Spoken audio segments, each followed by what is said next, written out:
supuesto. Es un tema pedido por las colegas, así que Ah, bueno, seguramente. qué bueno. Bueno, si ya somos varias, así que vamos a ir empezando. Después se pueden ir agregando.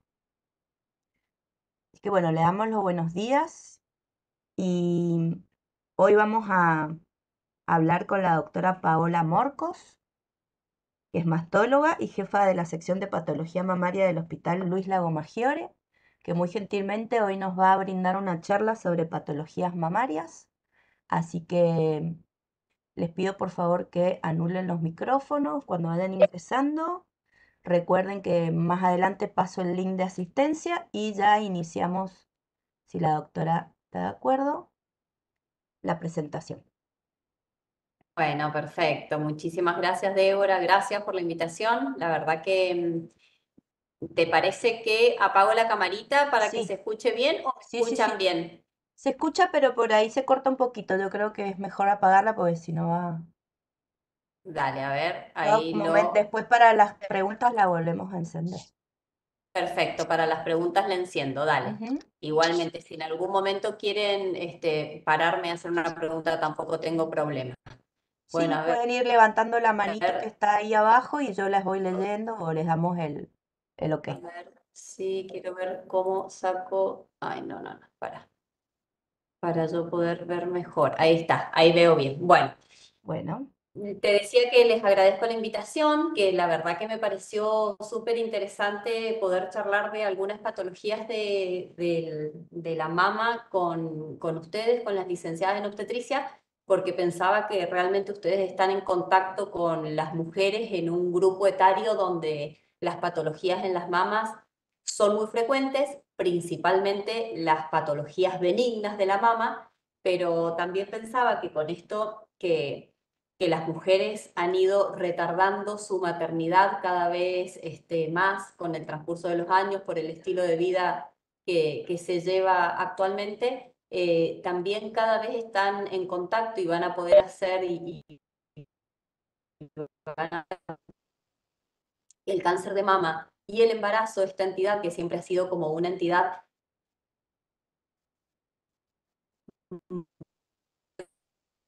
día más frecuente para nosotros encontrarnos con esta situación tan triste de ver pacientes embarazadas o o en el puerperio y hacer el diagnóstico de cáncer de mama, que es una entidad en sí que llamamos cáncer de mama y embarazo. Entonces, bueno, vamos a hablar un poquito de las patologías mamarias, son muchas, pero pensé en aquellas que se dan principalmente en el grupo etario de las mujeres que pueden estar embarazadas. Entonces, bueno, recordarles, a ver si me si pasando, si lo- recordar siempre de la importancia del examen mamario durante el embarazo y la lactancia también es importante, pero las mamás, como ustedes bien lo saben, lo evalúan, se dan cuenta cuando las revisan, una vez que inicia el embarazo y ni hablar en la lactancia con toda la turgencia que genera la progesterona durante el embarazo y después el inicio de la lactancia, hace que el examen mamario sea mucho más dificultoso y ni hablar los estudios complementarios también durante el embarazo y la lactancia. Entonces el examen mamario en la consulta preconcepcional y muchas veces en ese momento hacer el interrogatorio para ver si la paciente presenta factores de riesgo para patologías en la mama. Principalmente cuando uno habla de patologías en las mamas, la realidad es que lo que siempre queremos hacer el diagnóstico precoz es de un cáncer de mama. Mucho no nos preocupa si un nódulo benigno hacemos el diagnóstico con 1 centímetro o con 4 centímetros. La realidad es que ahí no importa. Pero sí cuando nosotros hablamos de este examen de mama, del control de las mamas, siempre es para intentar hacer el diagnóstico del cáncer de mama en sus estadios iniciales. Y entonces hacer un buen interrogatorio para ver si esa paciente tiene algún riesgo, hacer el examen de mamas y depende de la situación, pedir algún estudio complementario como puede ser una ecografía mamaria o si la paciente tiene más de 35 años y nos dice que está por empezar a buscar su hijo y muchas veces nos sucede que es el primer hijo, entonces uno sabe que entre que a los 35 años va a empezar a buscarlo, de ahí que se queda embarazada, los 9 meses de embarazo, 1 o 2 años de lactancia, probablemente se pase más de los 40 años para empezar su control mamográfico anual. Entonces, muchas veces, si en esa consulta preconcepcional la paciente con 35 años a la consulta, ya es una paciente que nosotros podemos pedirle mamografía y ecografía dentro del control, dentro de los controles, como vamos a hacer Colpipab, etcétera, alguna analítica, pero dentro de la consulta preconcepcional. Medio que ese concepto me pareció que es como uno de los más importantes que me gustaría que se lleven a la casa, ¿no? Ese intentar hacer ese diagnóstico antes que la mujer se quede embarazada, porque una de las cuestiones que nos sucede en el embarazo y la lactancia eh, es que cuesta hacer el diagnóstico de cáncer de mama en este grupo etario. Bueno, y con esto que les decía, por la implicancia que tiene la maternidad en las mujeres que retrasan su maternidad más allá de los 35 años. Bueno, entonces dentro de los temas que vamos a charlar un ratito, vamos a ver cuáles son los tumores benignos, aquellos que con mayor frecuencia podemos encontrarnos en este grupo etario, el cáncer de mama y la mastitis, las infecciones mamarias. Dentro de los tumores benignos de la mama, el tumor benigno por excelencia, el más frecuente en las mujeres jóvenes, es el fibroadenoma. Y después, con mucha menor frecuencia, podemos encontrar el tumor filodes y el amartoma. Estos tumores son todos tumores mixtos del tejido conjuntivo y epitelial. Con respecto al fibroadenoma específicamente, bueno, es tumor benigno por excelencia, más frecuente en las mujeres jóvenes. Es hormonodependiente. ¿Qué significa que sea hormonodependiente? Que siempre lo vamos a encontrar en las mujeres en la edad reproductiva. Nunca vamos a encontrar un fibroadenoma de novo, digamos, que no lo tenía antes de la menopausia y que aparece después de la menopausia. No, puede una mujer en la menopausia tener un fibroadenoma, pero que le apareció hace 10, 20 años, digamos. Siempre tiene que iniciarse en la etapa, en la edad reproductiva. Por eso la edad de presentación es entre la adolescencia y hasta los 30 años. Y es muy frecuente. Seguramente que alguna vez han encontrado alguno cuando han revisado alguna mama y si no, si empiezan a revisarlas con más frecuencia, seguramente algún fibroadenoma van a encontrar porque es una patología muy frecuente. El tamaño es muy variable, va entre 1 centímetro, pero si uno lo deja crecer, algunos quedan entre los 2-3 centímetros y unos pocos pueden seguir creciendo, inclusive hasta llegar a los 5 centímetros. Las características clínicas, cómo vamos a nosotros poder hacer el diagnóstico de sospecha que es un fibroadenoma, porque las características clínicas son nódulos que son redondos u ovalados y están bien delimitados, con los contornos bien demarcados, bien delimitados en comparación con el resto de la glándula mamaria. Tiene la característica del fibroadenoma que es bien móvil, que no se adhiere a la piel, no se adhiere al resto de la glándula mamaria, no se adhiere a planos profundos. De hecho, uno lo mueve en la mama y se mueve perfectamente. Uno lo puede correr hasta 1 centímetro para un lado y para el otro. Si nosotros a esa paciente le pedimos una ecografía, en la ecografía vamos a ver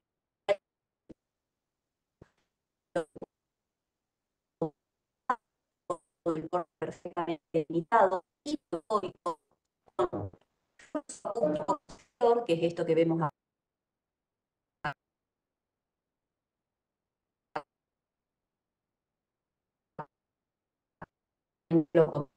esto que yo les estoy diciendo. Eh, Agregando algún detalle, y es que la mamografía generalmente la pedimos en las mujeres de más de 35 años. La mamografía también no es hiperecoico muchas veces en comparación con el resto de la glándula mamaria, pero a veces también puede ser hipoecoico, y que va a estar con los bordes bien circunscriptos y a veces cuando ese fibroadenoma, ese nódulo, lleva muchos años a nivel de la mama, puede tener calcificaciones de este tipo, que son macrocalcificaciones, que le llamamos macrocalcificaciones de tipo palomita de maíz o popcorns, y esto sucede en los fibroadenomas envejecidos, digamos, esos fibroadenomas en vías de involución que llevan muchos años a nivel de la glándula mamaria. ¿Con qué hacemos el diagnóstico diferencial siempre de un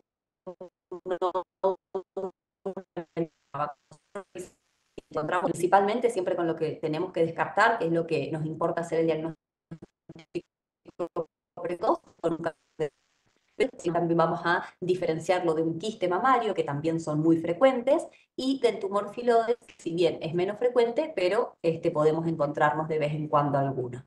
El tratamiento del fibroadenoma dependerá mucho de su tamaño. Generalmente cuando mide más de 3 centímetros, el tratamiento es la exéresis del nódulo, la tumorectomía.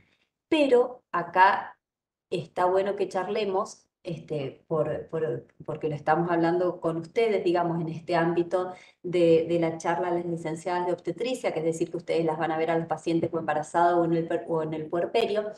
Elegimos generalmente, si estamos muy seguras que es un fibroadenoma, elegimos no operarla durante el embarazo y mucho menos tampoco durante la lactancia. ¿Por qué? Porque con frecuencia vemos que se pueden hacer fístulas a nivel, por ejemplo, el nódulo, cuesta mucho que cierre esa herida quirúrgica y muchas veces eso genera fístulas. Entonces, si estamos seguras que es un fibroadenoma, que es un nódulo completamente benigno, generalmente no las operamos. ¿Vamos bien hasta acá? Débora, ¿querés decirme si se escucha bien, si Sí, estamos bien? yo escucho un poquito cortado algunas partes, pero es como que va y viene. No sé las chicas qué dicen. Puede ser mi internet también. Nada, escuchan bien, o sea que es mi internet, así que no importa. Está todo bien entonces. Bueno, perfecto, bárbaro. Seguimos entonces. A veces nos pasa, les cuento que nos ha pasado alguna vez, de recibir nódulos que tenemos alguna duda y para poder hacer el diagnóstico sí o sí necesitamos una biopsia, porque el diagnóstico es con la clínica lo sospechamos, con el examen físico lo sospechamos, con la ecografía, la mamografía si la paciente tiene más de 35 años, pero el diagnóstico definitivo siempre lo da la biopsia del nódulo, ¿sí? Entonces, si alguna vez nos genera alguna duda de que no sea un fibroadenoma y que pueda ser un cáncer de mama, en esos casos hay que hacer una core biopsia de ese nódulo. Y alguna que otra vez ha sucedido que esas core biopsias tampoco cierran con facilidad y se han hecho fístulas por la salida de leche a través de ese lugar de punción. Por eso generalmente es una situación cuando recibimos la paciente con estos nódulos de mama nos genera como varias interrogantes de cuál es la mejor conducta, si realmente biopsiarlas o si hacer el seguimiento de estos nódulos. ¿Y cómo decidimos? Bueno, principalmente por la sospecha que nos genere de que no sea una patología maligna. Si es una paciente muy joven, si la paciente en el interrogatorio nos cuenta que lo tiene hace 1 o 2 años, que le ha crecido lentamente, cuando la clínica es bien de un nódulo de fibroadenoma, que es móvil, que no está adherido a piel, no está adherido a planos profundos, que tiene bien las características de fibroadenoma, lo expectamos y lo controlamos. Ahora, si es una paciente de 35, 40 años que dice que le ha aparecido hace poco, bueno, altamente probable que en esos casos corramos el riesgo de que pueda hacerse una fístula, pero decidamos biopsiarlo para estar seguras de que el diagnóstico sea histológico y de que sea un fibroadenoma. Con respecto a la martoma, es un nódulo que es muy poco frecuente. Se los comento porque podrían llegar a verlo alguna vez y porque está dentro del diagnóstico diferencial con el fibroadenoma. Es muy parecido al fibroadenoma. Si ustedes ven su descripción, es un fibroadenolipoma. Quiere decir que tiene los mismos tejidos que el fibroadenoma, pero se le agrega el tejido adiposo, se le agrega la parte grasa, que acá se ve perfectamente a nivel de este espécimen quirúrgico, y en la mamografía se ve con esta estructura mixta muy, pero muy parecida al resto de la glándula mamaria, que la glándula mamaria tiene los mismos tejidos, ¿no es cierto? El tejido glandular, el tejido conectivo y el tejido adiposo. El amartoma generalmente tiene un crecimiento lento y es mucho más blando que el fibroadenoma. El fibroadenoma tiene consistencia duro, elástica. En cambio, el amartoma tiene una consistencia más blanda y suele aparecer en mujeres de mayor edad, entre los 40 y los 50 años. Hay algún micrófono que está prendido, si quieren fijarse, chicas, y apagarlo para que no haga interferencia con el mío.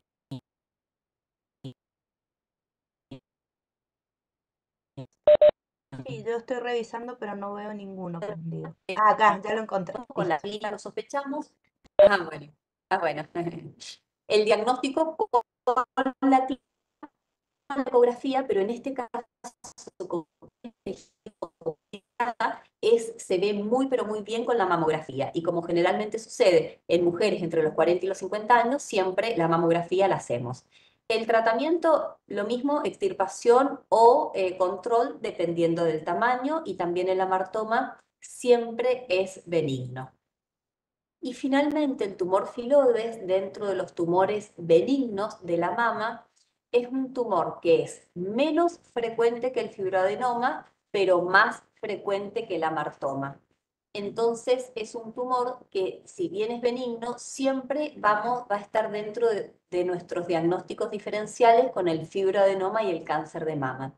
Y tiene una característica muy patognomónica, el tumor filodes, que es que tiene un crecimiento rápido. Las pacientes generalmente llegan a la consulta y cuentan: no hace muchos meses que me lo descubrí, pero en estos pocos meses me ha crecido, y llegan a la consulta generalmente como esta imagen que ustedes, de esta foto que ustedes pueden ver acá, con tumores que miden más de 10 centímetros, 15 centímetros, que ocupan toda la mama, como acá pueden verlo en la mamografía, y la mayoría de las veces no es porque se han dejado estar tanto, sino porque realmente el crecimiento es muy rápido.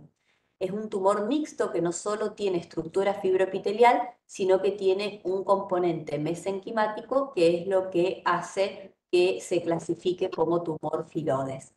El momento de presentación generalmente es en edades más grandes, más avanzadas que el fibroadenoma, pero también podemos encontrarlo en mujeres cercanas a los 30-35 años. Y tiene de característica diferente del fibroadenoma, que yo les había dicho que era duroelástico. Este es un tumor grande, también es duroelástico, pero en algunos lugares tiene zonas más blandas, porque genera zonas donde se hace quiste. Al crecer rápidamente se generan necrosis en algunas zonas de este tumor, y eso genera como zonas quísticas, que hace que sea un poco más blando en ciertos lugares. Al crecer tanto es bien polilobulado, y si ustedes ven, la piel que cubre estos nódulos empieza a adelgazarse por el rápido crecimiento, con toda esta red venosa a nivel de la mama, parecido a lo que vemos en la embarazada cuando le crecen las mamas.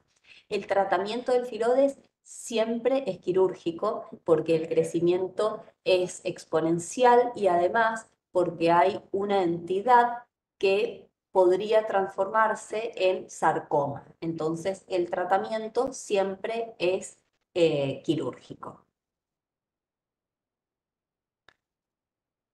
Bueno, y ahora vamos a hablar, ya terminamos con los tumores benignos, donde entonces hacemos el repaso. El más frecuente es el fibroadenoma, seguido por el tumor filodes, y menos frecuente el amartoma, dentro de los benignos más frecuentes de la mama.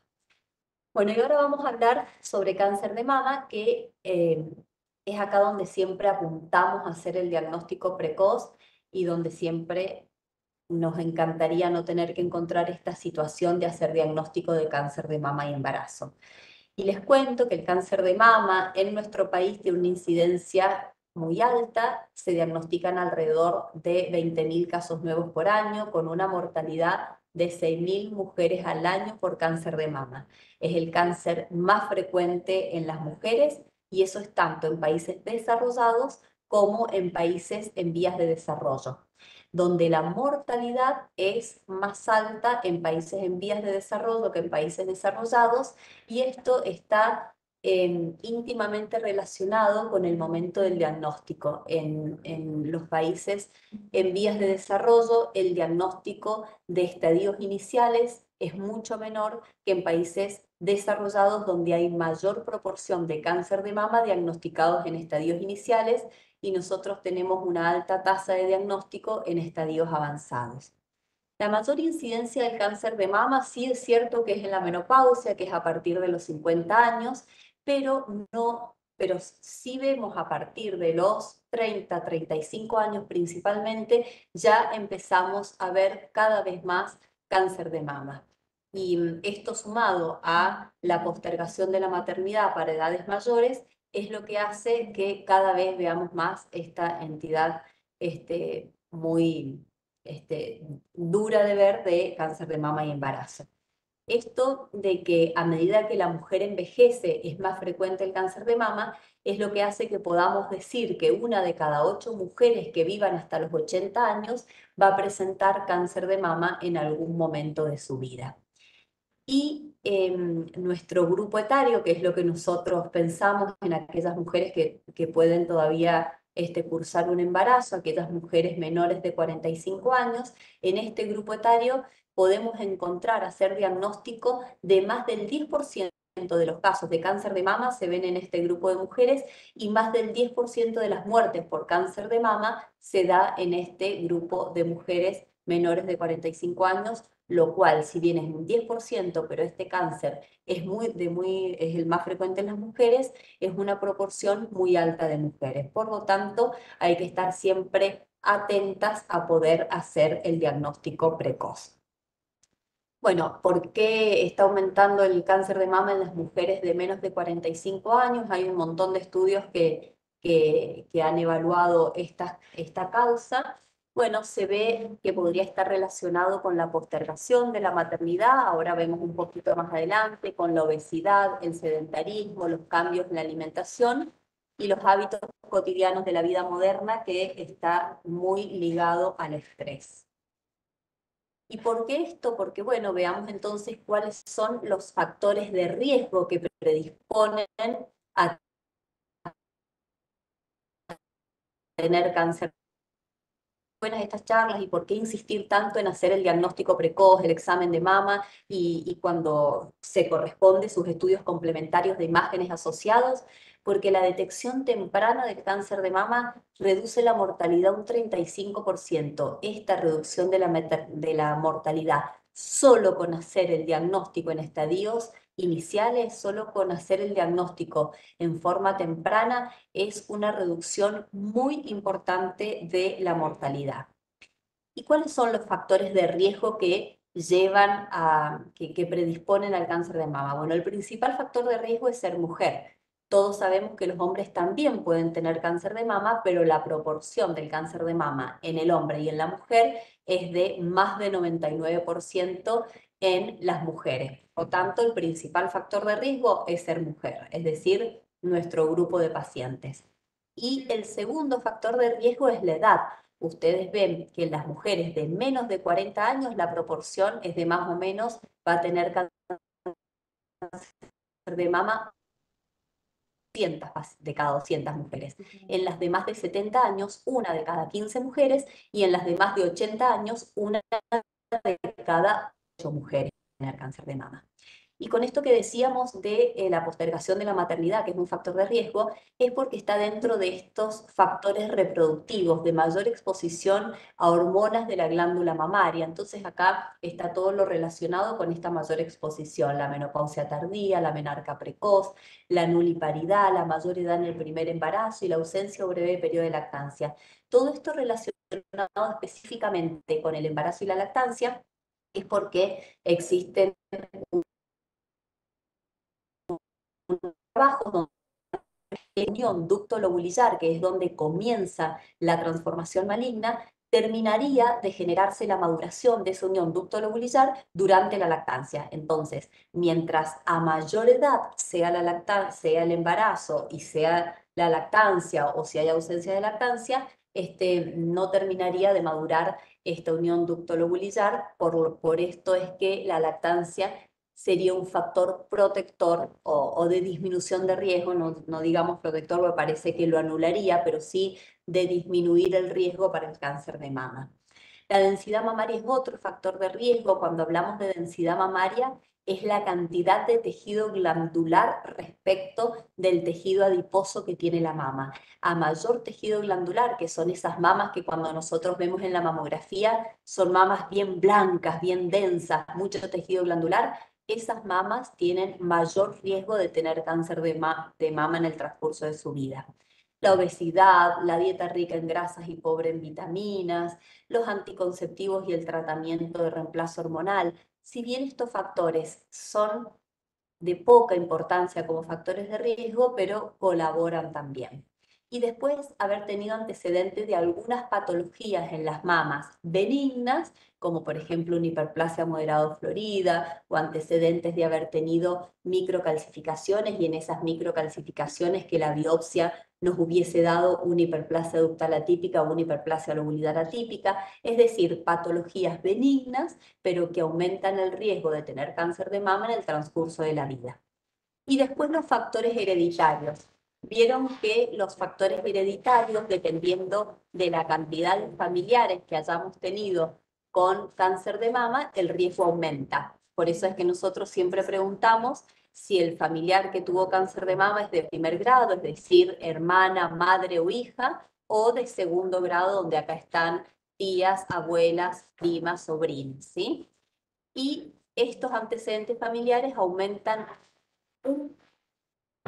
perdón por el ruido de la puerta. Esos antecedentes familiares también son un factor de riesgo, pero principalmente son factor de riesgo cuando nosotros podemos sospechar si en una familia han habido varios familiares con cáncer de mama, podemos ovario o colon o páncreas, o melanoma, algunos otros tumores también, podemos sospechar que en estas familias pueden haber algunas mutaciones genéticas que hagan que nuestra paciente tenga una mutación que la predisponga a tener cáncer de mama en el transcurso de su vida. Y acá está bueno aclarar que, por suerte, el 75% de los cánceres de mama, del 75 al 80, son cánceres de mama esporádicos, es decir, que es por mala suerte, por el envejecimiento celular, por la alteración en la apoptosis, en la muerte celular programada, pero no porque haya un factor genético que esté afectando. Solo en el 5 al 10% de los cánceres de mama son hereditarios, que es este en donde sí va a haber una mutación específica a nivel del gen BRCA1 o BRCA2, que es elevadísimo, entre el 70 y el 80% de tener cáncer de mama en el transcurso de su vida. Y después, un 15% donde no se ve que en esa familia hay varios familiares con cáncer de mama, pero sin presentar esta mutación. Y la penetrancia, el riesgo de tener cáncer de mama en el transcurso de su vida no es alta como en el caso de tener mutado el gen BRCA2. ¿Y cuándo vamos a sospechar que puede haber una mutación a nivel de este gen? Y es importante, cuando uno lo sospecha, es importante hacer la derivación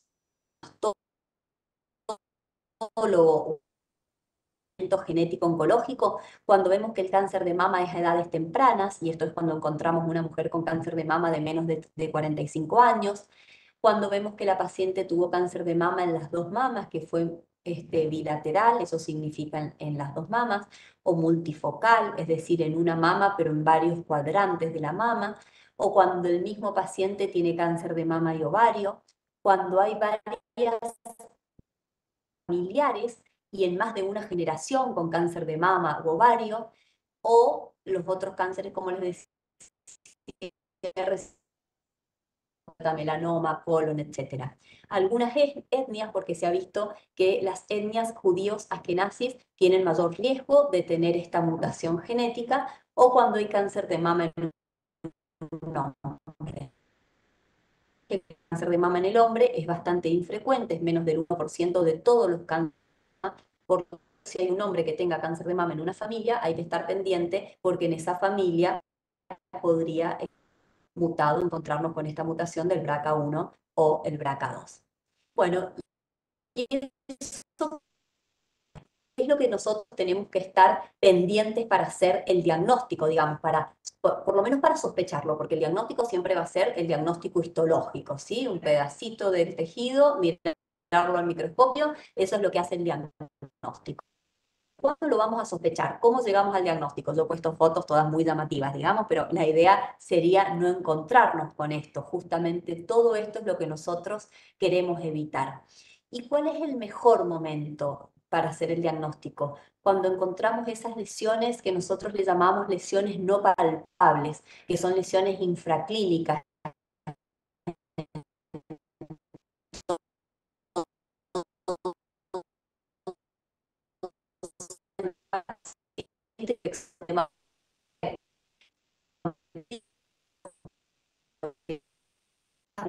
De los 40 años tener una mamografía de base, o en aquellas mujeres que tienen, que tienen historia familiar de cáncer de mama 10 años antes del momento en que lo tuvo su familiar.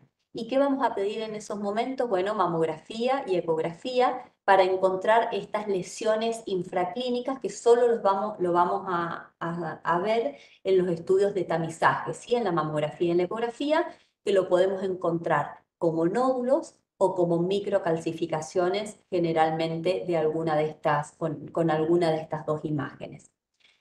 En segundo lugar, ¿cómo encontramos cómo hacemos la sospecha del cáncer de mama? Bueno, lo más frecuente, con un tumor a nivel de la mama. ¿Y qué características tiene el tumor del cáncer de mama? Que es un tumor duro, pero en este caso, a diferencia del fibroadenoma, es duro pétreo. Está adherido a los tejidos adyacentes, ya como es el fibroadenoma, como es el quiste, o inclusive como es el filoides o el amartoma. Este está adherido al tejido adyacente, está como agarrado al resto de la glándula mamaria. Entonces los bordes están mal delimitados, puede a su vez estar adherido a la piel si el nódulo está cerca de la piel, porque si no está cerca de la piel no va a estar adherido a la piel. Puede estar adherido a la areola, al pezón, producir retracciones de la piel, la areola o el pezón. Si el tumor está en la profundidad, puede estar adherido a planos profundos, como por ejemplo a la aponeurosis del pectoral mayor. Entonces también vamos a hacer, además del diagnóstico, como lesiones no palpables, como tumor, como retracciones. Por ejemplo, en esta última imagen de acá vemos retracción de la piel, de la areola, del pezón, pero cuando uno la revisa a esta paciente no termina el nódulo, pero sí una retracción. El derrame por pezón es bastante infrecuente que el cáncer se manifieste de esta forma, pero ¿cuándo tenemos que sospecharlo? Cuando el derrame es hemático por un solo poro de una sola mama, ¿sí? Si es un derrame que es bilateral o que es por varios poros o que es de característica serosa o lactescente, no es sospechoso. Esas son patologías benignas que no tienen importancia. Ahora, si el derrame por pezón es sanguinolento, eso sí nos tiene que al paciente para hacer estudios complementarios porque sí es de sospecha de cáncer de mama. ¿Y duela el nódulo? ¿Es sospecha de cáncer de mama? No, para nada. Siempre digo que qué bueno sería que el cáncer doliera consultara antes, ¿no? Pero no duele. Generalmente cuando las mamas, el consulta súper frecuente en el consultorio de patología mamaria, las mamas generalmente duelen por todos hormonales durante la adolescencia, la menarca, duele durante la etapa, el periodo previo a la menstruación, duele en los años cercanos a la transición hacia la menopausia, duele durante los primeros meses de embarazo, durante la lactancia, pero todo por cambios hormonales que hace que la mama esté más turgente y moleste. Y Los nódulos específicamente cuando duelen, generalmente el nódulo que duele es el de crecimiento muy rápido, que crece en 2, 3 días, y eso suele suceder con los quistes de las mamas. Hay algunos quistes que crecen rápidamente y esas son pacientes que muchas veces consultan por dolor y generalmente está asociado a quistes. Para el nódulo, el cáncer de mama, generalmente no duele. Bueno, espero que vayamos bien hasta acá. Si quiere alguien poner un dedito de que me están escuchando bien, que esto de no vernos la cara a mí me genera la incertidumbre de que está todo bien por el otro lado.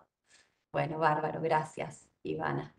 Bueno, y después, ¿cuál es otra de las formas que podemos hacer, que nos podemos encontrar el cáncer de mama? Y este está bien interesante justo para ustedes, porque una de las cosas que más deben ver ustedes son las mastitis, ¿no es cierto? Bueno, hay una variedad específica de cáncer de mama que se llama cáncer de mama inflamatorio. El cáncer de mama inflamatorio tiene la característica, como ustedes lo ven acá en la primera imagen, que nosotros le llamamos como piel de naranja, que si bien las mastitis también tienen como esta característica de piel de naranja, pero tiene algunas diferencias que son bien claras. Y es que cuando es carcinoma inflamatorio no duele, no tiene fiebre, no tiene mal estado general la paciente y generalmente la ubicación del eritema y el edema es bastante no solo difuso, sino que incluye varios cuadrantes de la mama, a diferencia de las mastitis que generalmente está más delimitado a un solo cuadrante, ni hablar lo doloroso que es con el antecedente de la fisura o grieta del pezón, como ya lo vamos a ver más adelante. Pero yo siempre digo lo mismo, ante la mínima duda, lo que hacemos nosotros en el consultorio, toma antibiótico, a la semana sí o sí la controlamos, que si no evoluciona favorablemente,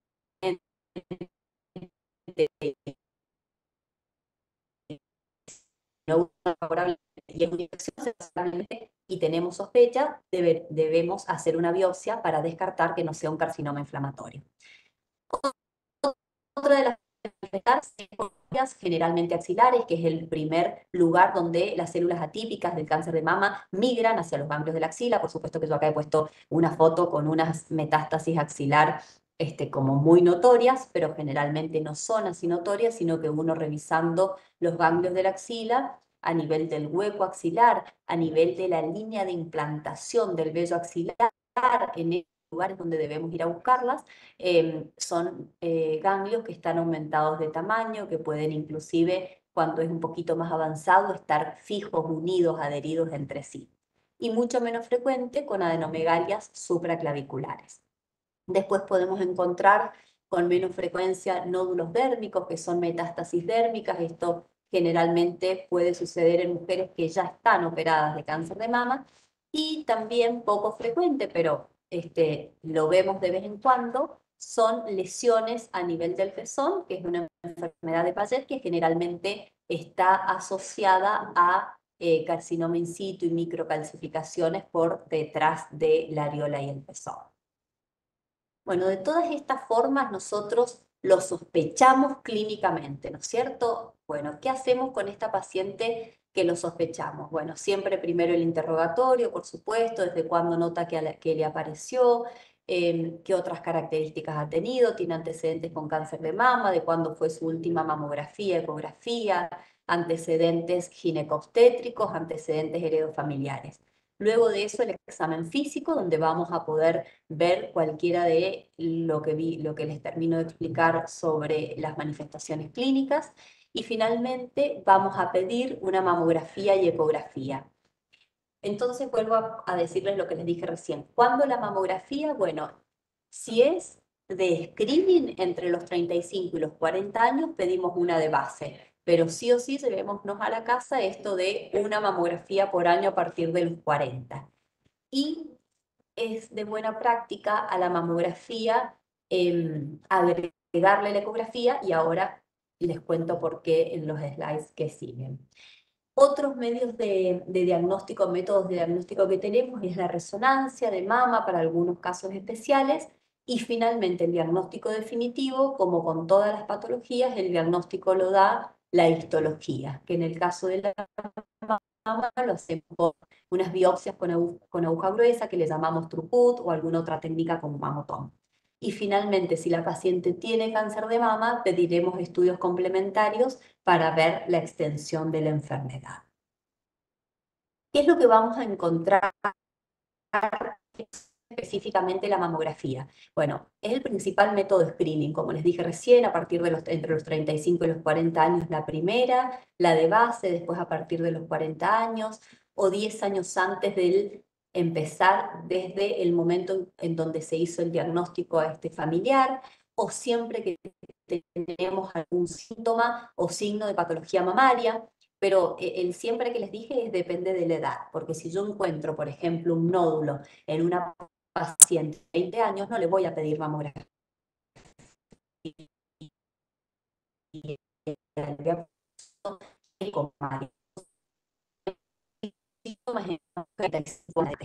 Bueno, también usamos la mamografía para hacer seguimiento oncológico y para hacer intervencionismo de mama. Por ejemplo, yo encuentro en la mamografía unas microcalcificaciones que son sospechosas, eso no se ve en la ecografía y tampoco lo palpo clínicamente, entonces yo voy a utilizar la mamografía para hacerle una biopsia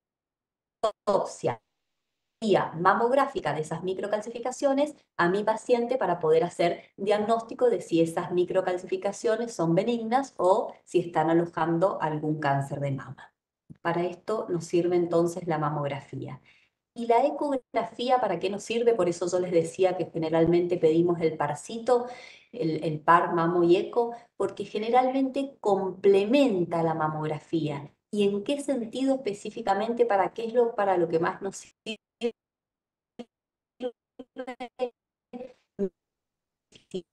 Con la mamografía, nosotros solo sabemos que hay un nódulo, vemos sus márgenes y etcétera. Pero la eco es lo que nos va a decir si es anecoico, que en ese caso va a ser un quiste, o si es hipoecoico o hiperecoico, que en ese caso generalmente vamos a estar hablando de un nódulo sólido. Además de que aporta otras características como si tiene refuerzo posterior, si el eje mayor es paralelo o perpendicular a la piel, el Doppler, otras características que nos van a hacer sospechar entre benignidad o malignidad. Y también la ecografía sirve para hacer seguimientos percutáneos, es decir, estas biopsias bajo vía ecográfica para poder tener finalmente el diagnóstico histológico de esta lesión que logramos ver por ecografía.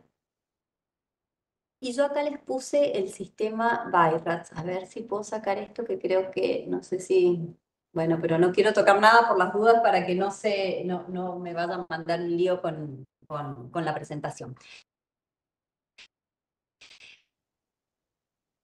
No sé si alcanzan a leer bien, es un sistema de clasificación de la mamografía y la ecografía. BI-RADS son siglas en inglés, esto significa Breast Imaging Reporting and Data System, perdón mi inglés, perdón mi inglés.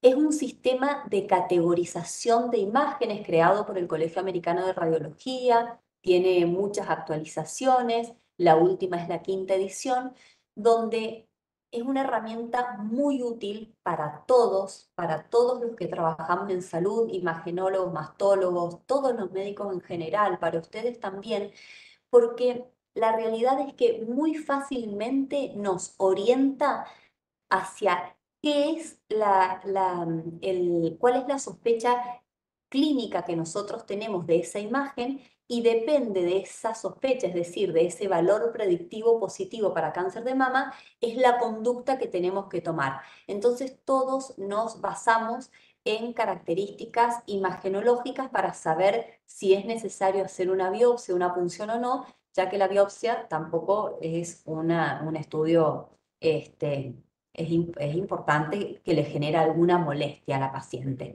Entonces, si es BI-RADS 1, significa que tiene una mama normal, que no tiene ninguna imagen para comentar, 0% de valor predictivo positivo, es decir, 0% de riesgo de tener cáncer de mama. BI-RADS 2 es que esa imagen que se está viendo es benigna, estamos seguros que es benigno, por lo tanto el valor predictivo positivo es de 0%, por lo tanto el control de esa paciente va a ser anual. En cambio, cuando es BI-RADS3, es una imagen que es sugestiva de benignidad, pero que tiene un valor predictivo positivo bien bajo, de menos del 2%. Pero ¿qué hacemos con esta paciente? En vez de controlarla una vez al año, la controlamos cada 6 meses durante el transcurso de los próximos 2 años para ver si esta lesión se va modificando o no. Después tenemos los BI-RADS4, que lo podemos diferenciar en A, B o C, pero esto no importa demasiado, donde el valor predictivo positivo ya es de más del 2% y llega hasta el 94%. Y en esta categoría BI-RADS, igual que en el BI-RADS5, donde la sospecha de malignidad es de más del 95%, tanto en el 4 como en el 5, la conducta terapéutica es realizar una biopsia, por biopsia, Trucut, que son sinónimos, biopsia con aguja gruesa, mamotón, cualquier sinónimo, cualquier técnica, pero siempre obtener material para poder hacer el diagnóstico histológico. BI-RADS6 significa que ya sabemos el diagnóstico, que ya tenemos histología, es un cáncer de mama, y el BI-RADS0 es que es un estudio insuficiente. ¿Qué significa esto? Por ejemplo, se ve que es un nódulo, pero solo con la mamografía no me puede decir si es quístico o si es sólido, no me puede terminar de decir sus características. Entonces, el mamografista me dice, es BI-RADS 0, hay que hacer una ecografía para poder terminar de definir ese nódulo. O, por ejemplo, se ve una simetría donde yo necesito una mamografía especial. Microcalcificaciones, donde necesito una magnificación para poder ver. Es cuando necesito un estudio complementario para poder terminar de reclasificar en BI-RADS del 1 al 5. Bueno, y con esto ya terminamos todo lo de los nódulos, todas las sospechas, toda la diferenciación entre cuándo es benigno, cuándo sospechar que es maligno y cuáles son los estudios complementarios para poder llegar al diagnóstico. Y entonces ahora vamos a pasar a esta entidad que seguramente es lo más frecuente que ven ustedes, seguramente saben más que yo de esto, deben ver más ustedes mastitis que yo. Hay diferentes formas de clasificarlas a las mastitis, como agudas, como crónicas, como agentes más frecuentes o infrecuentes. Forma, porque solo con el interrogatorio, señora, ¿está dando de mamar o no está dando de mamar? La clasificamos en puerperal y no puerperal, y de esa forma ya sabemos que la etiología es diferente, que la evolución generalmente es diferente. Y vamos a ver entonces la que nos importa a nosotros en esta charla, que es la mastitis puerperal. Bueno, ustedes lo saben perfectamente, es más frecuente en el primer trimestre, generalmente por la mala técnica de lactancia, el bebé que también tiene que aprender a succionar, la mamá a formar su pezón, entonces es más frecuente en el primer trimestre, donde a partir de fisuras o grietas a nivel del pezón, ingresa este microorganismo que está a nivel de la piel, de la orofaringe del bebé, que es el Staphylococcus aureus, y es lo que genera la infección a nivel de la glándula mamaria.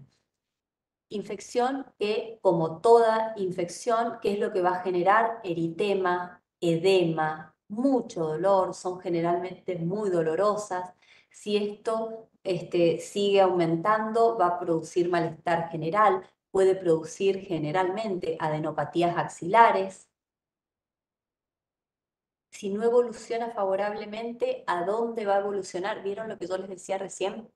A diferencia del carcinoma inflamatorio, generalmente ocupa un cuadrante de la mama, no está ubicada en toda la mama. Y el edema no es como el edema de la piel de naranja del carcinoma inflamatorio, donde se ven bien, en el carcinoma inflamatorio es bien edema a nivel de la dermis, donde hace que los folículos pilosos están como bien abiertitos. En cambio acá no, acá hay más eritema, la piel se pone como más brillante, bien localizado en un cuadrante, y cuando no evoluciona favorablemente se forman los abscesos que se ven muy bien en esta foto, como acá, en esta foto sí, como acá está más brillante, la piel empieza a esfacelarse y seguramente ahí si uno no la drena se termina haciendo una fístula y drenando en forma espontánea. Súper doloroso. El diagnóstico, y esto me pareció importante recalcarlo, aunque sea una obviedad, es bien clínico. No me hace falta ecografía en estas pacientes. A veces nos pasa a nosotras en el consultorio que las pacientes la han visto en la guardia y vienen después a la consulta y algún otro médico o algún residente les ha pedido una ecografía. Y yo siempre digo, le hacemos perder tiempo a la paciente con la ecografía, a los ecografistas que tienen tanto trabajo que se pongan a hacer una ecografía y demás, y a la paciente sufrir el dolor de que les estén poniendo el transductor encima de esa lesión, cuando el diagnóstico es 100% clínico. ¿Con qué hacemos el diagnóstico diferencial? Bueno, con el carcinoma inflamatorio, como lo he repetido varias veces, el tratamiento con cefalexina, con amoxiclavulánico, generalmente con cefalexina.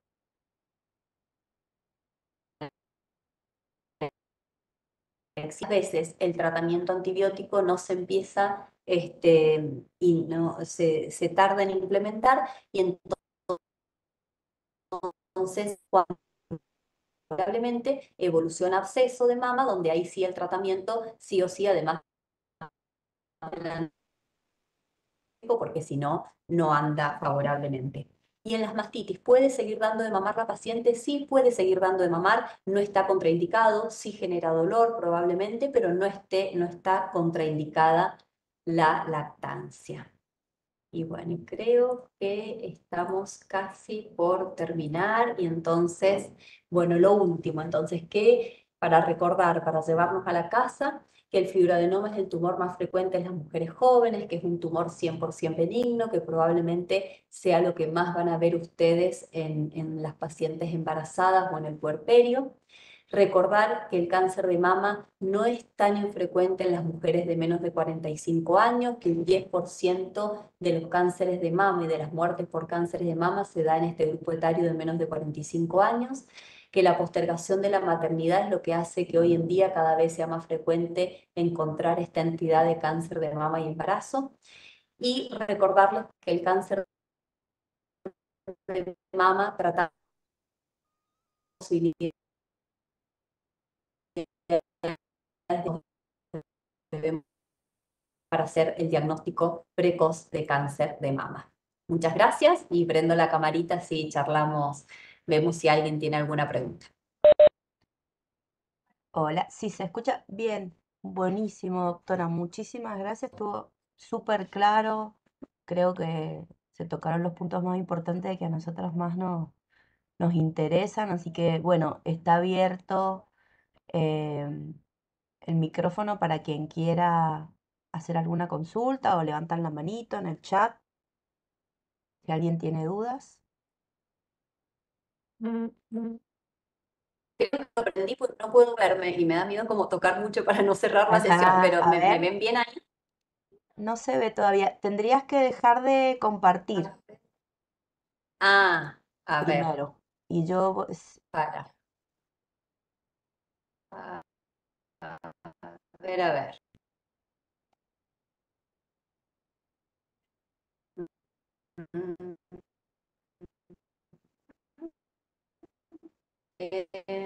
ahí estás Stop volviendo a sharing ahí, compartir. ¿no es cierto? Ahora sí, Ahí ahí estoy. dejaste de compartir. Ahora sí. Pero Buenísimo. todavía no te vemos. Yo por lo menos no te veo. No sé. Yo igual estoy con algunos problemitas con mi internet, me parece. Pero, Ah, bueno, pero yo ahí me veo, ¿eh? Y las veo a ah, ustedes bueno, también. entonces es lo mío. Bueno, no sé si alguien quiere hacer un... Ahí levanta la manito Eli. Eli, ¿puedes abrir tu micrófono? Hola, ¿cómo les va? Buen día a todas. Es genial la charla. Y lo que más me gustó fue esto, en algún momento se hablaba de la mamografía a los 50. Y hoy me alegra gratamente que volvimos al concepto. Yo me recibí allá por el 2001, entonces era a los 40. Y me costaba mucho sugerir o empezar a... Y esto de volver a lo que aprendimos, nos enseñaron en la Facu, me encanta, porque encima nuestra comunidad es como reticente a hacerse los estudios y ya veníamos de una historia de mucho de pedir los estudios a los 40 años y después cambiar a los 50. No me acuerdo qué bien que pasó, pero hubo un tiempo, acláremelo si estoy equivocada, que era a partir de esa edad. Así que yo contenta por esta actualización de volver a pedir a los 40 años. Así que bueno, eso quería decir. Mira, Gracias. yo te aclaro algo que es importante, ¿no? Aclarar. Es una disputa mundial de si es a partir de los 40, a partir de los 50 y si es anual o bianual. Y en realidad, cuando los programas dicen que a partir de los 50 años tiene que ser el control, en realidad esto es que a partir de los 50 años, toda mujer debería tener, a ver, toda mujer debería tener al menos una mamografía cada 2 años a partir de los 50 años. Ahora, todas las mujeres se benefician de tener una mamografía a partir de los 40 años anual. Entonces, si la mujer viene a la consulta, nosotros le pedimos los 40 años anual. Ahora por ahí, el Estado, ¿qué debería hacer? Bueno, él ir a buscar a las pacientes de más de 50, a partir de los 50 años y cada 2 años, que sí o sí tienen que tener su mamografía. Pero que si una paciente viene a la consulta, yo sí se la pido, como dice la Sociedad Argentina de Mastología, sí se la pido a partir de los 40 años porque tiene beneficio. Bien, ¿alguna otra duda? ¿Alguien que quiera aportar algún caso o hacer alguna consulta?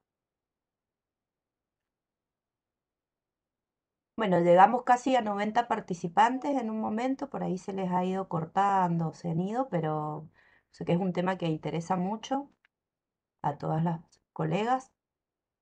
Bueno, todas dicen que está muy claro, que les ha encantado. Preguntan acá, ¿qué es un luminal A? Bueno, y de paso les digo antes de olvidarme, para que sepan también que por ahí entonces esto puede generar pacientes que necesiten derivar al consultorio de patología mamaria. Nosotros hacemos consultorio de lunes a viernes, menos los jueves. En el Hospital Lago Maggiore se hace el consultorio de patología mamaria para que puedan hacer las derivaciones, digamos. Prácticamente todos los días, menos el jueves, tenemos consultorio. ¿Qué es luminal A? Una vez que hacemos el diagnóstico de cáncer de mama, que eso se hace por biopsia, por histología, el cáncer de mama yo siempre que es como una palabrita corta, chica, ¿no? Pero en realidad tiene como muchas variables. Entonces, cuando uno se pone a estudiarlo a estas células en sus características inmunohistoquímicas, que es un estudio extra que uno le hace al espécimen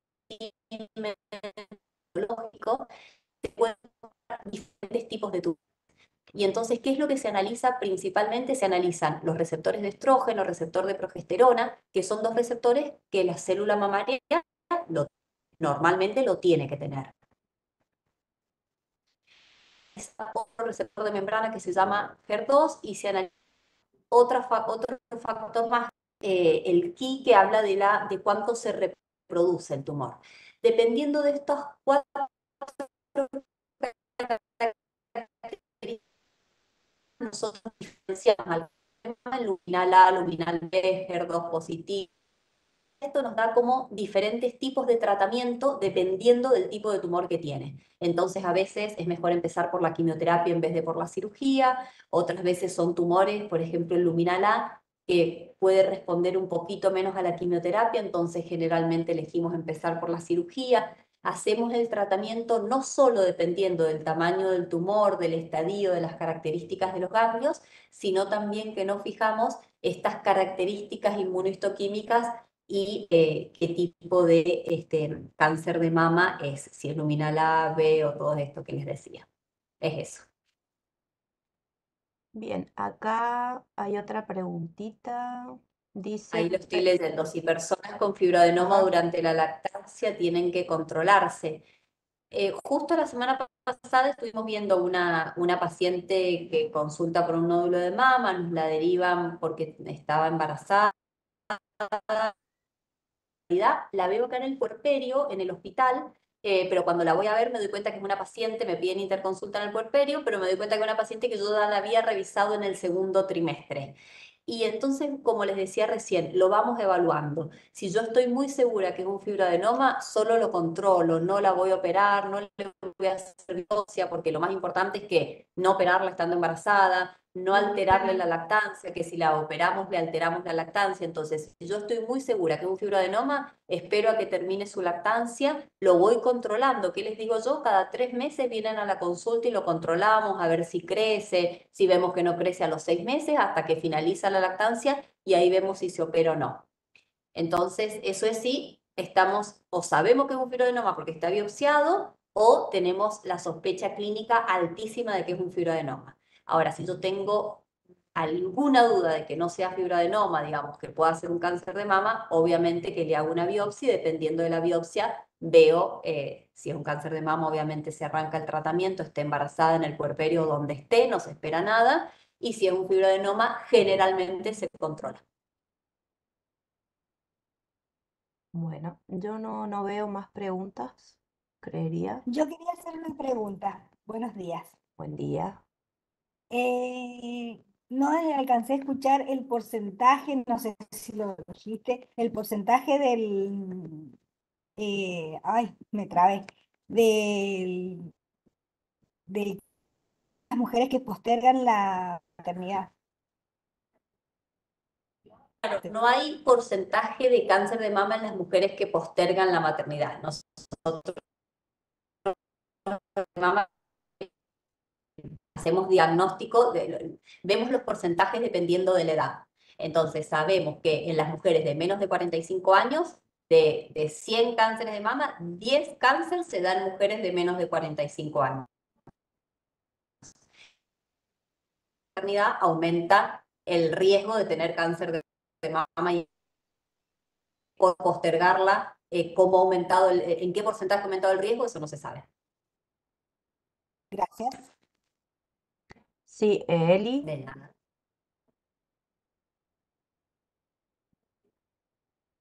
no se escucha. Estás muteada, Eli.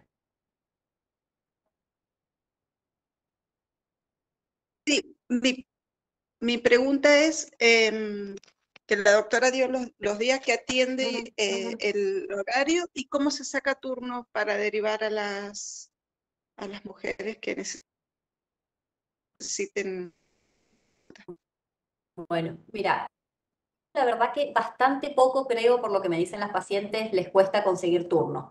Pero con una derivación, con que tengan una derivación que diga para patología mamaria, a través del WhatsApp del hospital pueden sacar turno y la gente que responde los WhatsApp sabe que generar bien turno para nosotros son como importantes, así que no tenemos demasiada demora. Si yo les digo, las pacientes muchas veces más vienen con nosotros porque no consiguieron con el traumatólogo, porque es más conseguir porque hacemos muchos días de consultorio. Así que generalmente no tienen, una tiene demora, no le contesta por WhatsApp, etcétera. Las enfermeras en la mesa de entrada con nuestro nos preguntan y nosotros si no le damos turno agregado o diferido con día fijo van a la computadora y les dan el día que nosotros decimos. Así que generalmente no hay problema. Si no lo consiguen a través del WhatsApp, se vienen al hospital y hablan con las enfermeras de adelante, de mesa de entrada. Bien, y en forma particular, con obra social, ¿atendés en algún Forma consultorio? particular, con obra social, yo trabajo en Belén, en Luján, a la vuelta de la Plaza de Chacra. Trabajo en San Martín, en el departamento de San Martín, en la calle Perrupato. Y trabajo también en Godoy Cruz, en el centro, a la vuelta del Español, en el centro privado de endocrinología. Ujú, bien, La bueno, doctora gracias. Berra, que es la otra doctora que hace consultorio de patología mamaria conmigo y que operamos juntas, trabajamos en el hospital juntas, de hecho ella ahora está operando para que yo pueda dar la clase. Ella hace también consultorio en el centro de endocrinología y hace consultorio en la clínica de Cuyo. Bien, gracias, De nada. gracias. Doctora, ahí hay una preguntita en el chat. No sé si la lees o...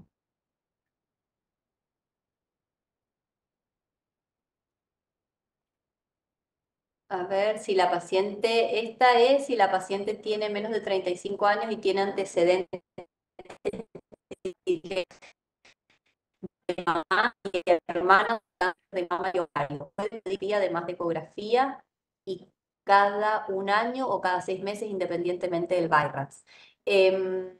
A ver, lo que tiene es que si la paciente tiene menos de 35 años, el aporte que nos va a dar la mamografía probablemente sea muy poco, muy malo, porque son mamas muy densas. La glándula mamaria tiene tejido adiposo, tejido glandular, tejido conectivo. Mientras más joven es la glándula mamaria, no mamaria, etcétera, es mucho tejido glandular. Entonces, es probable que podamos ver nódulos a nivel de esa mama. Entonces, probablemente si tenga menos de 35 años, yo empezaría solamente con ecografía, ¿sí? Suponer que su mamá o su hermana tuvo cáncer de mama a los 40 o a los 35. Bueno, yo a los 25 empiezo, pero con ecografía una por año, no con mamografía. Si en algún momento es una paciente de alta sospecha porque, por ejemplo, tiene su mamá o su hermana que tiene mutación del gen, que le han hecho el estudio genético, que eso la verdad cuesta bastante, cada vez más se hace, pero cuesta bastante porque es un estudio caro, pero cada vez más logramos que lo hagan. Si tiene el estudio genético alterado, y lo ideal sería que lo haga nuestra paciente, ¿no es cierto? Esta paciente de 25 o 30 años que tiene su mamá o su hermana con ese gen mutado, lo ideal es que nuestra paciente también se lo haga. Pero supongamos que por algún motivo no se lo puede hacer y yo tengo alguna sospecha, por ahí si es tan jovencita, 25 o 30, le es más útil hacer una resonancia de mama que una mamografía. Se va viendo, la verdad que es bastante artesanal, hay que ir jugando entre la edad de la paciente, cuáles son los antecedentes familiares, personales, si tiene el estudio genético o no. Supongamos, por ejemplo, una paciente de 30 años que tuvo su mamá con cáncer de mama, su abuela, se hace nuestra paciente, viene y dice, no tengo mutado el gen, tengo el estudio, bueno, a esa paciente mía le pido resonancia todos los años, por ejemplo. Y después acá, bueno, espero haber podido contestar la pregunta. Y en el caso de que sea de screening, es una vez al año. Solo se hace cada 6 meses cuando yo tengo una lesión, un nódulo, microcalcificación, que sean sospechosas, barra 3, ahí se hace cada 6 meses. Solo de control, así sea de alto riesgo la paciente, pero si es solo de control, es una vez al año. Y ahí me dicen que en el hospital Chestakov hay muchas demoras para mamografía. La verdad que los estudios complementarios de mamografía y ecografía cuesta bastante. Acá en Mendoza, en la Casa de la Mujer, los hacen también, por ahí no sé si se puede hacer las derivaciones a veces a la Casa de la Mujer, pero eso es un tema que cuesta bastante en todos lados. Ahí piden si se puede pasar el número de WhatsApp WhatsApp. del lago, ahí déjenme ver. Sí, ahí espero tenerlo y se los paso. Creo que lo tengo. Denme un segundito y se los paso. A ver. Turnos lago. ¿Quieren que lo escriba acá? A ver. 261 518 2407.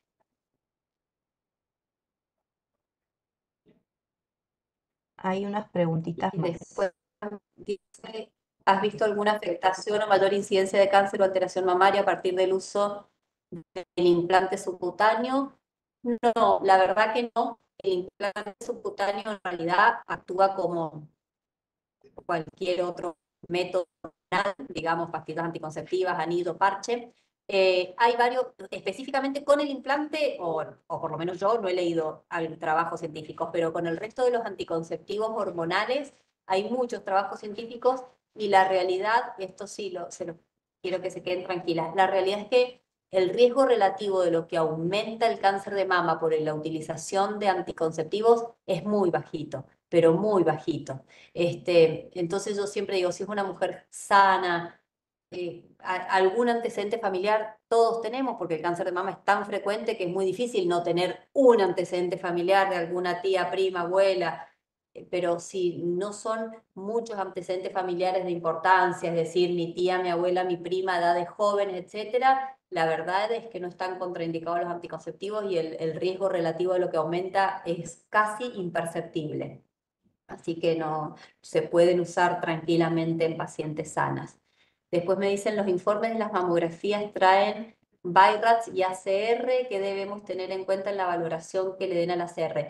ACR, bueno, el BI-RADS, la mamografía y la ecografía es tan importante que la hagan gente especialista en imágenes mamarias, porque vieron que por la ecografía mamaria es re difícil. Entonces por ahí, si el ecografista hace eco de abdomen, de esto, el otro, obstétrica, mama, encontramos como muchas ecografías mal clasificadas y cuando se clasifican mal, eso es una catarata de que después se siguen haciendo mal las cosas, ¿no? Entonces por ahí está bueno que la mamografía y la ecografía la hagan imagenólogos que sean especialistas en mama, que no hay muchos, pero hay. Y entonces ahí nos van a dar el BI-RADS, que es una herramienta excelente. El ACR, eso ACR significa, son siglas en inglés que significa Colegio American College of Radiology, ¿no? Colegio Americano de Radiología está ahí al revés, porque está en inglés. Y el ACR, ¿qué es lo que clasificó el Colegio Americano de Radiología? Clasifica las mamografías de la a la D, A, B, C y D, donde la A es una mama que es muy adiposa y la D es una mama que es muy densa, muy glandular. Entonces, en una mamografía que sea ACR A o B, me va a ser más fácil ver nódulos. En una mamografía que es C o D, probablemente no logre ver un nódulo. Entonces, esa mamografía C o D, pedile sí o sí una ecografía, porque si hay un nódulo no lo vas a ver. Bien, no sé si alguien ve una manito levantada. Mirta,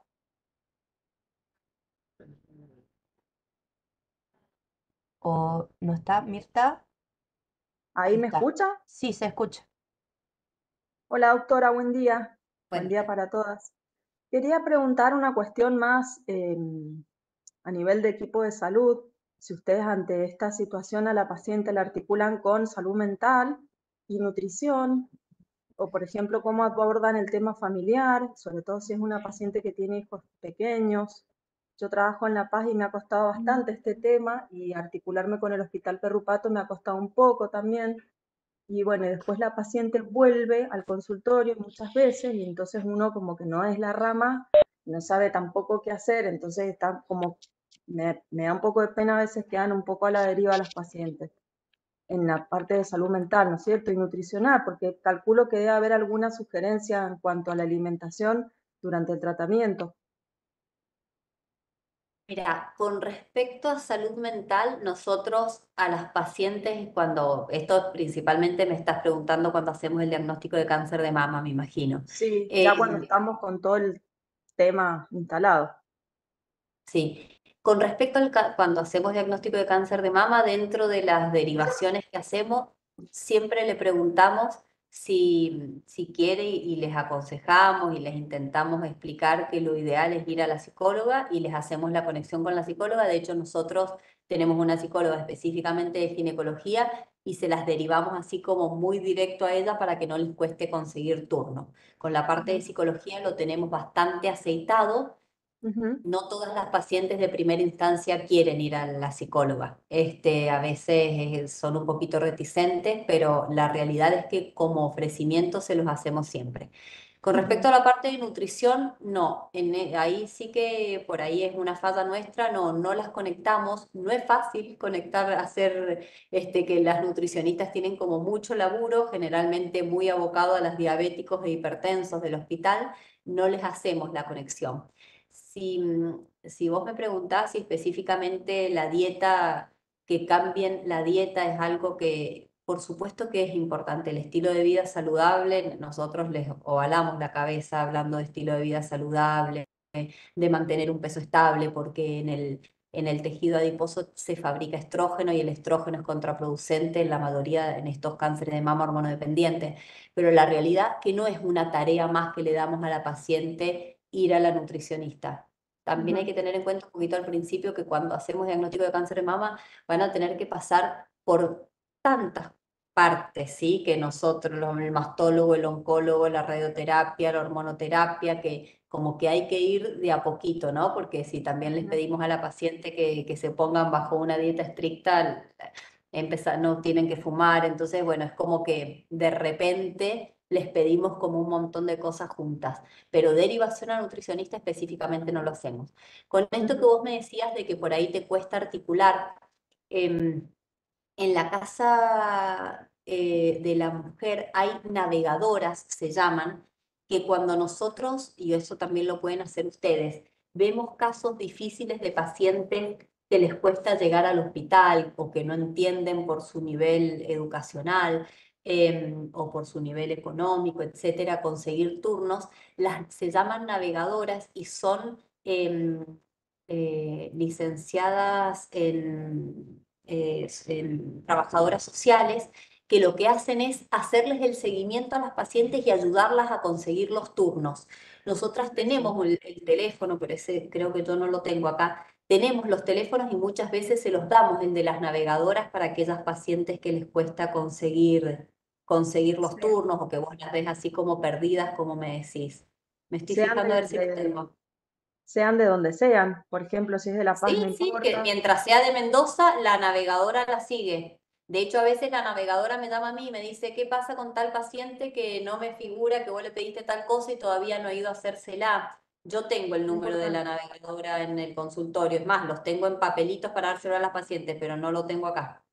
Súper importante. Y quería hacer un comentario, nada más que he visto casos de mama en donde, pero ya lo explicaste muy bien, muy claro, comienzan por la quimio antes de la cirugía y me llamaba la atención, pero es por mi desconocimiento el tipo de cáncer que padecen. Pero me llamaba la atención y dije, quizás una modalidad distinta, que antes era como más llevar a la cirugía, más radical la cuestión y ahora empezamos al revés, pero no, es por la cuestión del tipo de cáncer.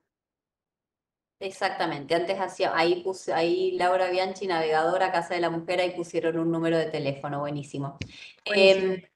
Exactamente, antes, hasta hace unos años, hacíamos quimioterapia neoadyuvante, se llama cuando lo hacemos antes de la cirugía, y se hacía únicamente en los cánceres de mama localmente avanzados, es decir, en aquellos cáncer que no se podía operar, que eran inoperables, entonces teníamos que empezar por la quimioterapia previa.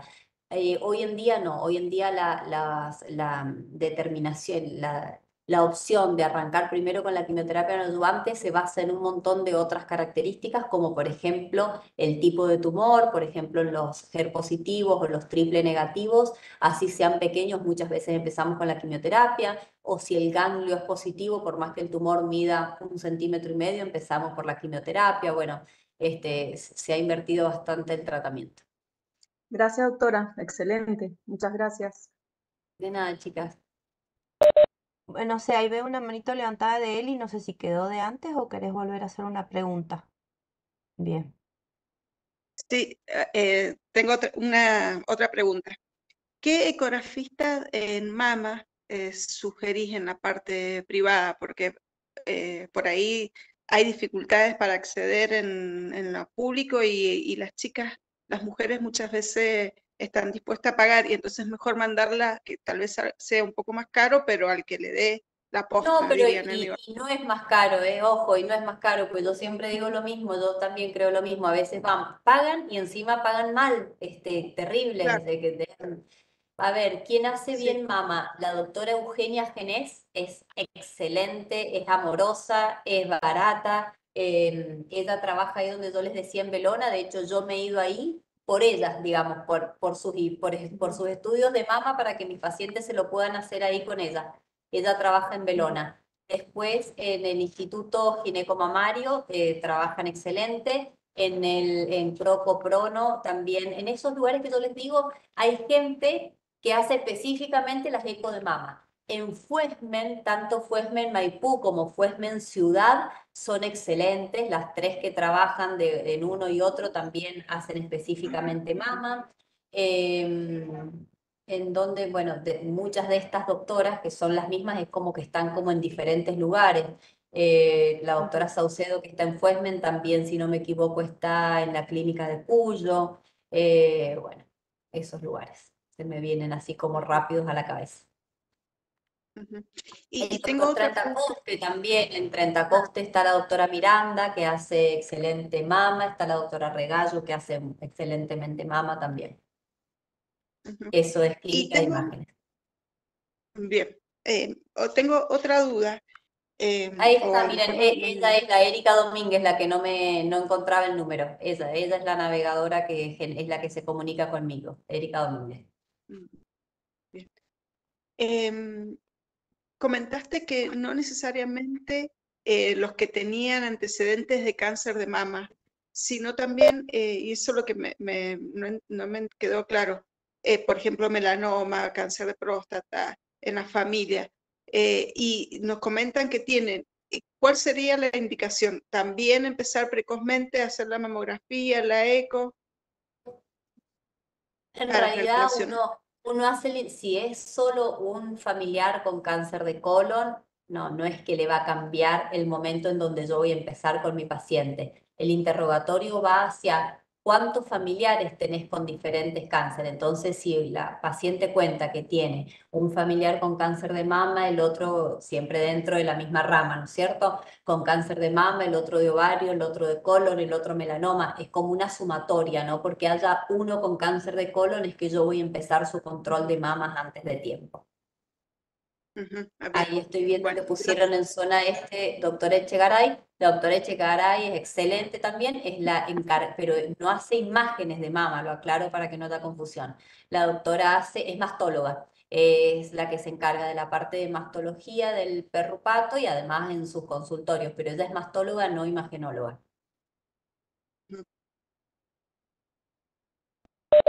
Bueno, no veo ninguna más bonito ni preguntas en el chat, así que creería que podemos dar por terminada la clase de hoy.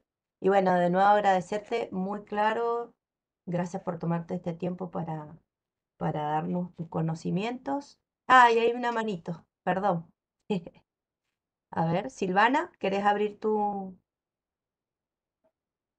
Hola, buen día. Buen día. Perdón, casi despidiéndote, disculpa. La última preguntita. En pacientes mencionaste que uno de los factores de riesgo es la obesidad. ¿Por eso podrías recomendar en pacientes obesas o con obesidad mórbida la mamografía y eco mamaria cada 6 meses en vez de anual? ¿Puede ser eso? ¿Sería recomendable? No. Ahí te digo lo mismo que les dije recién. Solo, y capaz que yo no fui clara en eso, ahí te aclaro lo de la obesidad. Solo hacemos mamografía o ecografía cuando nosotros tenemos una lesión para controlar. El hacer el estudio de screening una vez al año tiene una explicación y eso es que se ha visto, hay un trabajo científico que marca esto, que cuando hay una lesión que yo, digamos, si yo tengo una mamografía y esa mamografía es normal, yo no tengo nada, y ecografía, cualquiera de los dos estudios, y no tengo nada para controlar, le tengo que dar un año de tiempo a esa imagen, a esa mama, para que esa lesión crezca y yo la pueda encontrar, ¿sí? Por eso es que cuando es normal, el control es sí o sí al año, sea una mujer de alto riesgo, bajo riesgo, lo que sea. Diferente es cuando yo tengo una imagen en la mamografía sospechosa, como pueden ser microcalcificaciones BI-RAD3 o un nódulo en la ecografía, que es BI-RAD3, y entonces yo ahí sí tengo algo que es para controlar, donde el valor predictivo positivo es de menos del 2%, entonces a esa imagen que yo sí tengo, a esa sí la voy a controlar a los 6 meses, ¿sí? Pero entonces solo cuando es BI-RAD3 el control es a los 6 meses y no es a los 3, no es a los 2, es a los 6 meses, ¿sí? Por 2 años. Entonces eso solo cuando es una lesión para controlar, ahí se hace a los 6 meses, una lesión BI-RAD3. Y con respecto a la obesidad, lo que yo dije es que en la mujer que tiene cáncer de mama, ustedes saben que en el tejido adiposo y principalmente el mayor productor de estrógenos que tenemos las mujeres son los ovarios, obviamente hasta la menopausia. Una vez que entramos en menopausia, los ovarios dejan de funcionar y el productor de estrógenos en este caso es el tejido adiposo, es la conversión periférica que se genera en el tejido adiposo. Entonces, en una paciente que ya tiene cáncer de mama, si esa paciente es obesa, su tejido adiposo le va a generar más estrógenos, ¿sí? Por eso es que nosotros, cuando la paciente tuvo cáncer de mama y cuando ese cáncer de mama es receptores positivos, es decir, es un cáncer hormonodependiente, utilizamos esto que se llama hormonoterapia, que es para bloquear esos receptores de estrógeno y progesterona de la mama para disminuir las chances de que el tumor vuelva. Pero no es que porque tenga obesidad hay que hacer controles mayores. No, tiene más riesgo de infarto, ACV y hipertensión y todo, otras cosas más que de mama. Gracias por la aclaración, muchas gracias, muy No, amable. de nada, de nada. Bueno, no sé si antes que la despidamos a la doctora, ¿hay alguna otra preguntita? No. Bueno, de nuevo, muchísimas gracias y bueno, esperemos las chicas si tienen alguna duda, eh, después la doctora seguramente podrá en algún momento contestarla. Yo Sí, voy no a, tengo problema, o si cualquier duda vos les podés dar mi WhatsApp, sin ningún problema. sí, esta charlita va a quedar grabada para que la tengan siempre presente ante cualquier duda. Así que bueno, muchísimas gracias, Bueno, doctora. muchas gracias. Gracias a Y ustedes. no, por favor, gracias. Y a las colegas Bueno, les digo que por favor eh, pongan su presente para chao, chao, hacer. chicas. Chau, chau. Gracias. Que cualquier inconveniente que tengan para ponerla el presente me avisen, que se los paso por privado. Y recuerden poner bien, por favor, el mail y revisen poner bien el documento porque es algo que se hace, digamos, en forma automática. Si está mal puesto el nombre, el documento o el mail, no, así quedan el certificado, ¿saben? Revisen antes de enviarlo. En caso que vean que se han equivocado, me lo pueden enviar de nuevo, no hay problema.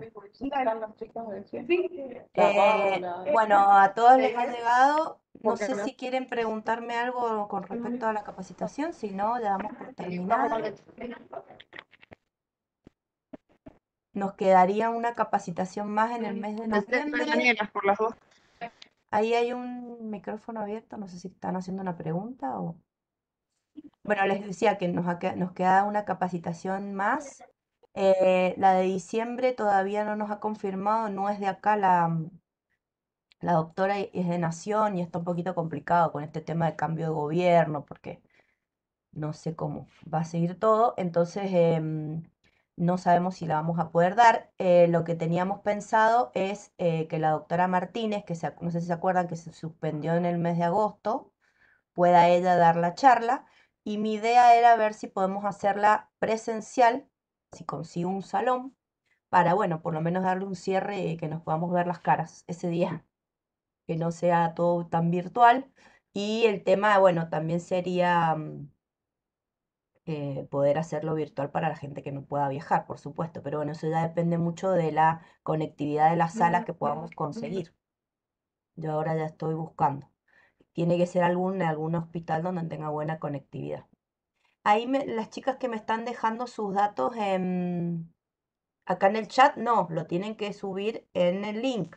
Yo acá del chat, el chat se borra en un ratito, así que ahí lo vuelvo a pasar el link. Si no me lo piden por privado. Marina Sosa y Mariana y Andrea, por las dudas. Les aviso que acá en el chat no me sirve porque tiene que estar sí o sí en el formulario. Bueno, no sé si quieren comentar algo, preguntar algo. Si no, las despido. Gracias por la participación. Y bueno, estamos en contacto. Ya enseguida les aviso cuando esté el video listo y subimos en los grupos. Así que bueno, chau chau para todos. Y estamos en contacto.